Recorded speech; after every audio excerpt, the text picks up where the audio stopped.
السلام علیکم ناظرین۔ حد ڈرامے کی آنے والی قسط کہانی کو ایک نہایت سنسنی خیز موڑ پر لے جانے والی ہے۔ زینیا اب نفرت، ضد اور حسد میں اس حد تک آگے جا چکی ہے کہ اسے صحیح اور غلط میں فرق ہی نظر نہیں آ رہا۔ شہرام کو دوبارہ حاصل کرنے کی خواہش میں وہ ایک ایسا قدم اٹھانے جا رہی ہے جس کے بعد شاید واپسی کا کوئی راستہ نہ بچے۔ شہرام کی طرف سے بے عزتی اور ٹھکرائے جانے کے بعد زینیا کے اندر انتقام کی مزید آگ بھڑک اٹھتی ہے۔ شہرام نے صاف لفظوں میں اسے بتا دیا ہے کہ اب اس کے دل میں زینیا کے لیے کوئی جگہ نہیں رہی اور وہ صرف اپنی بیوی فریال سے محبت کرتا ہے۔ یہی وہ بات ہے جو زینیا کے غرور پر سب سے بڑا وار ثابت ہوتی ہے۔ لیکن ناظرین، زینیا اب بھی حقیقت ماننے کو تیار نہیں۔ اسے یہی لگتا ہے کہ فریال صرف اس بچے کی وجہ سے شہرام کی زندگی میں اہم ہے۔ اسی لیے وہ فیصلہ کرتی ہے کہ اگر فریال کا بچہ نہ رہے تو شاید شہرام اور فریال کا رشتہ بھی کمزور پڑ جائے۔ اسی سوچ کے ساتھ زینیا فوراً رخسانہ کو کال کرتی ہے۔ جیسے ہی رخسانہ فون اٹھاتی ہے، زینیا غصے سے برس پڑتی ہے کہ آخر کل سے اس کا فون بند کیوں جا رہا تھا۔ زینیا اسے یاد دلاتی ہے کہ اسے خاص مقصد کے لیے شہرام کے گھر بھیجا گیا ہے۔ ابھی تک تم نے میرا وہ کام کیوں نہیں کیا جس کا میں نے تمہیں معاوضہ دیا ہے؟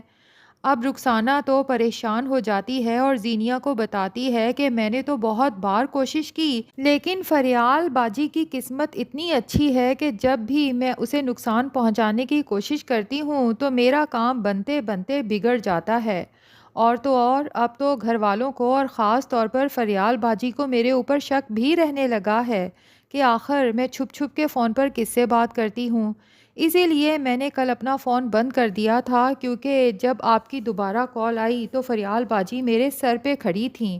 یہ تو شکر ہے کہ انہوں نے یہ نہیں کہہ دیا کہ میں کال اٹینڈ کروں، ورنہ آپ کی آواز سن کے وہ صاف پہچان جاتی اور انہیں پتہ چل جاتا کہ میں آپ کے لیے کام کر رہی ہوں۔ اور اب تو فریال باجی نے مجھے صاف کہہ دیا ہے کہ اگر دوبارہ اس نے مجھے فون پر بات کرتے دیکھا تو میرا فون وہ اپنے پاس رکھ لیں گی اور کام سے گھر واپس جاتے ہوئے ہی فون میرے حوالے کیا کریں گی۔ لیکن زینیا کے لیے یہ سب باتیں کوئی اہمیت ہی نہیں رکھتی۔ وہ رخسانہ کو واضح الفاظ میں کہتی ہے کہ نوکری بچانے سے زیادہ ضروری میرا کام ہے۔ پھر اچانک زینیا شانزے کی شادی کا ذکر چھیڑتی ہے اور ایک ایسا خطرناک پلان بتاتی ہے جسے سن کر خود رخسانہ بھی گھبرا جاتی ہے۔ زینیا چاہتی ہے کہ شانزے کی شادی والے دن فریال کو اتنا زور کا دھکا دیا جائے کہ اس کا ہونے والا بچہ ضائع ہو جائے۔ اس کے ذہن میں یہ شیطانی سوچ ہے کہ ایک ہی حادثے سے دو زندگیاں تباہ ہو سکتی ہیں۔ ایک طرف فریال اور شہرام کا رشتہ اس بچے کے ختم ہونے کے بعد کمزور پڑ سکتا ہے، تو دوسری طرف اتنا بڑا حادثہ چونکہ شانزے کی شادی والے دن ہوگا تو یہ سب کو بدشگونی لگے گی اور شانزے کو سبھی گھر والے منحوس سمجھنے لگیں گے، بلکہ ہو سکتا ہے کہ اس واقعے کے بعد شانزے کی شادی ہو ہی نہ۔ رخسانہ پہلے تو کافی ہچکچاتی ہے، مگر زینیا اسے بہت بڑی رقم اور ہر مشکل سے بچانے کا جب لالچ دیتی ہے اور ساتھ ہی اسے بلیک میل بھی کرتی ہے کہ اگر تم نے میرا کام نہ کیا تو پھر یاد رکھنا کہ میں تمہارے ماضی کے بارے میں سب کچھ جانتی ہوں، کہ تم پہلے بھی تھانے میں رہ چکی ہو اور اب چونکہ میرے پاس تمہارے سارے راز بھی موجود ہیں تو میں یہ سب پولیس کے حوالے کر دوں گی، جس کے بعد تمہاری باقی کی زندگی جیل میں چکی پیستے ہوئے گزرے گی۔ رخسانہ کو چاروں ناچار زینیا کی بات ماننا ہی پڑتی ہے، لیکن زینیا یہ نہیں جانتی کہ اس بار اس کی ہر بات، ہر پلان اور ہر سازش دانش سن رہا ہے۔ دانش جب یہ سب سنتا ہے تو اس کے پاؤں تلے سے زمین ہی نکل جاتی ہے۔ اسے یقین ہی نہیں آتا کہ ایک عورت شہرام کو حاصل کرنے کی ضد میں اتنا خطرناک کھیل کھیل سکتی ہے، ایک بے گناہ بچے کی جان تک لینے کا سوچ سکتی ہے۔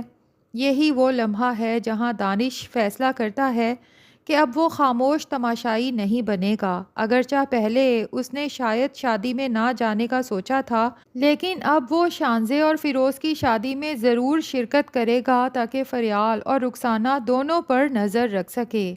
لگتا یہی ہے کہ شادی کے ہنگامے میں جیسے ہی رخسانہ فریال کو نقصان پہنچانے کی کوشش کرے گی، دانش بر وقت آگے بڑھ کر فریال کو سنبھال لے گا۔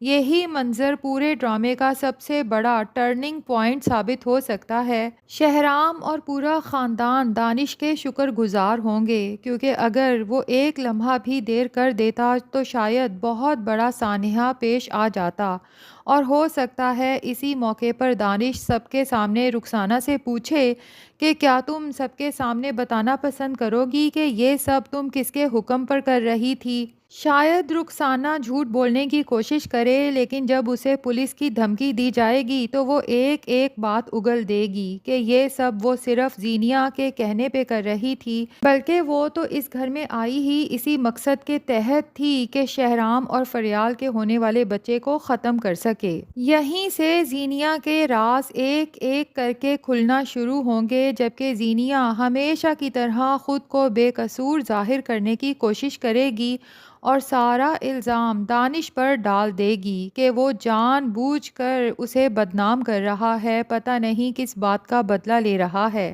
لیکن جناب آگے بھی دانش ہے۔ وہ زینیا کا جب ایک ایک راز، تمام فون ریکارڈنگ سب کے سامنے چلائے گا تو زینیا خود حیران پریشان رہ جائے گی، کیونکہ اب اس کے پاس مکرنے کا کوئی راستہ نہیں بچے گا، اور اس کی معصومیت کا سارا ڈرامہ ایک لمحے میں ختم ہو جائے گا۔ دوسری طرف فیروز نے بھی آخر ثابت کر ہی دیا کہ وہ مشکل میں ساتھ چھوڑنے والوں میں سے نہیں ہے۔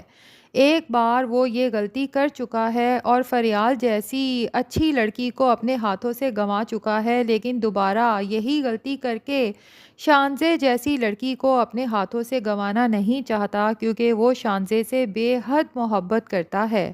اگرچہ اس کی ماں اب بھی شانزے کے ماضی سے خوف زدہ ہے، مگر فیروز صاف کہہ دیتا ہے کہ وہ شانزے کا ہاتھ کبھی نہیں چھوڑے گا، وہ ہر اچھے اور برے وقت میں اس کے ساتھ کھڑا رہے گا۔ جبکہ ناظرین لگتا یہی ہے کہ زینیا کے آنے والے دن آسان نہیں۔ دانش صرف اس لمحے کا انتظار کر رہا ہے جب بچہ پیدا ہو جائے۔ اس کے بعد ممکن ہے کہ وہ بچے کو اپنے ساتھ لے کر یا تو آؤٹ آف کنٹری شفٹ ہو جائے، یا یہاں بھی رہے تو کم سے کم زینیا کو اس رشتے سے آزاد کر دے۔ اور زینیا کے لیے یہی سب سے بڑی سزا ہے، جو دوسروں کے بچوں کو نقصان پہنچانے کی کوشش کرتی رہی، بلکہ زینیا نے تو خود اپنے ساتھ بھی یہ سب کیا، اپنے اور شہرام کے ہونے والے بچے کو بھی ختم کر دیا۔ لیکن تب تک شاید زینیا کو اندازہ نہیں تھا کہ ممتا کیا ہوتی ہے۔ اب جب اس کا بچہ دنیا میں آ جائے گا اور دانش وہ بچہ زینیا کو دیکھنے نہیں دے گا، تب جا کے زینیا کو احساس ہوگا کہ ماں سے بچے کو دور کرنا کسی عورت کے لیے کتنی بڑی سزا ہو سکتی ہے۔ ویسے ناظرین، آپ کو کیا لگتا ہے کہ زینیا کے لیے یہی سزا کافی ہے، یا پھر آپ زینیا اور اس کی ماں کو جیل کی سلاخوں کے پیچھے دیکھنا چاہتے ہیں؟ کمنٹس میں اپنی رائے ضرور دیں۔